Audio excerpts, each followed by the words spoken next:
2026년 3월 31일, 이 날짜 어쩌면 기억해 두셔야 할지도 모릅니다. 단 하루 만에 하나의 지정학적 충격이 주식시장을 완전히 두 동강 내버렸거든요. 승자와 패자, 완전히 다른 두 개의 세계로 말이죠. 오늘 이 시간에는 어떻게 이런 일이 가능했는지 그날의 기록을 한번 집중적으로 파헤쳐 보겠습니다. 바로 이 질문에서 시작해 볼게요. 아니, 어떻게 단 하나의 사건이 누구한테는 인생 역전의 기회가 되고 또 다른 누구한테는 씻을 수 없는 실패를 안겨줄 수가 있었을까요? 오늘 이야기는 바로 이 질문의 답을 찾아가는 여정이 될 겁니다. 자, 그럼 먼저 시장 전체를 덮쳤던 그 충격, 그 최초의 부정적인 반응부터 한번 들여다보겠습니다. 그야말로 검은 화요일이었죠. 보세요. 시장이 그냥 온통 파란색이었습니다. 코스피는 4% 넘게, 코스닥은 거의 5% 가까이 폭락하면서 투자자들의 심리가 그야말로 순식간에 얼어붙었죠. 매도 버튼 말고는 다른 선택지가 보이지 않는 그런 하루였습니다. 아니, 도대체 뭐가 이런 엄청난 공포를 불러온 걸까요? 모든 건 중동 분쟁이 격화되면서 시작됐습니다. 세계 물류의 동맥이라고 할 수 있는 홍해랑 호르무즈 해협이 막힐 수도 있다는 공포, 그리고 배럴당 $100를 뚫어버린 국제 유가, 여기에 1,530원까지 넘어선 환율, 이 세 가지 악재가 정말 동시에 터져버린 겁니다. 시장의 불안감을 극한으로 밀어붙인 거죠. 하지만 말이죠, 이런 대혼란 속에서도 돈은 절대 사라지지 않습니다. 단지 다른 곳으로 흘러갔을 뿐이죠. 자, 이제 그 돈이 어디로 향했는지 이 놀라운 반전의 주인공들을 한번 만나보시죠. 첫 번째 승자는요, 놀랍게도 바로 해운주였습니다. 바닷길이 막힐 수도 있다, 이 공포가 반대로 해상운임은 엄청나게 오를 거라는 기대로 이어진 거예요. 그러면서 관련 주식들로 돈이 미친 듯이 몰리기 시작한 거죠. 와, 결과 한번 보세요. 정말 드라마틱하죠? 후마해운은 상한가를 기록하면서 그날 시장의 대장주 역할을 톡톡히 했고요. STX 그린로직스 역시 18%가 넘게 급등했습니다. 시장 전체의 공포가 이들한테는 최고의 호재가 된 셈입니다. 그리고 이 승자들의 행진은 여기서 끝나지 않았습니다.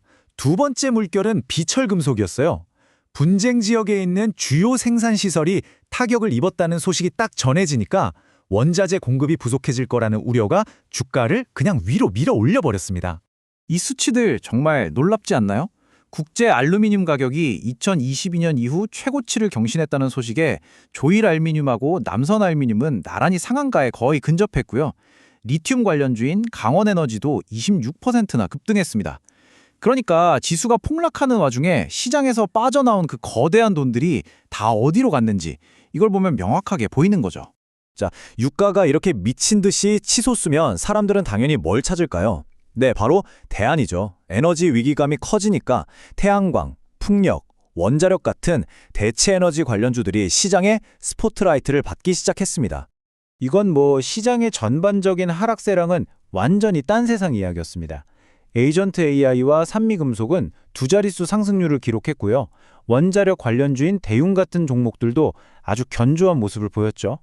공포에 질린 자금들이 찾아 헤맨 안전한 피난처, 그 역할을 톡톡히 해낸 겁니다. 자, 지금까지는 승자들의 이야기를 봤죠. 그럼 이제부터는 이야기의 반대편으로 가보겠습니다. 이번 사태로 직격탄을 맞은 가장 큰 타격을 입은 산업들 말입니다. 이 화면이 상황을 정말 한눈에 보여줍니다. 똑같은 물류대란 우려라는 사건인데 이게 해운주에는 엄청난 호재가 되고 항공주에는 최악의 악재가 된 거예요. 유가 폭등에 원화가치 하락까지. 이 최악의 조합이 항공사들의 수익성을 그냥 박살내버린 거죠. 근데 이게 항공업계만의 얘기가 아니었습니다.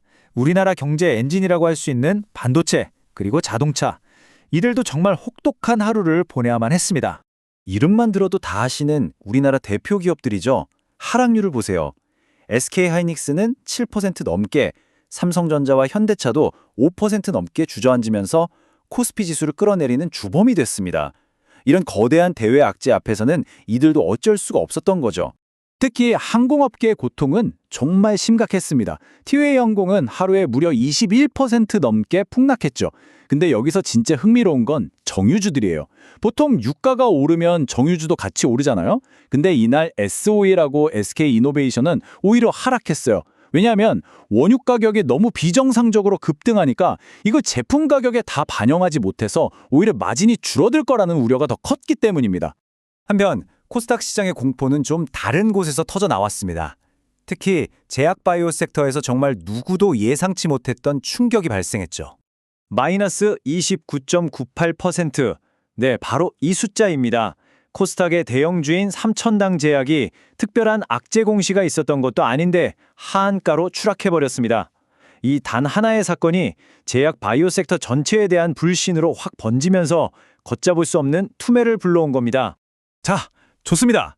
이제 한 걸음 뒤로 물러나서 정말 역설적이었던 이 하루를 한번 정리해 보겠습니다. 이날의 시장을 딱 한 단어로 표현하라면 저는 극단적 양극화라고 하겠습니다. 거대한 외부 충격이 딱 터졌을 때 위험에 직접 노출된 자산은 폭락하고 오히려 그로 인해 수혜를 입는 자산은 폭등하는 이 승자와 패자 사이의 격차가 극명하게 벌어지는 현상을 말하는 거죠.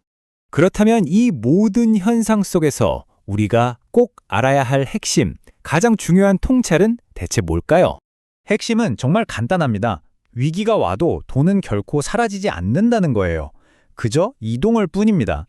반도체나 자동차처럼 위험하다고 판단되는 자산에서는 돈이 빠져나오고 그 돈이 해운이나 비철금속처럼 지금 상황에서 안전하거나 오히려 수혜를 볼 것 같은 곳으로 흘러 들어가는 거죠.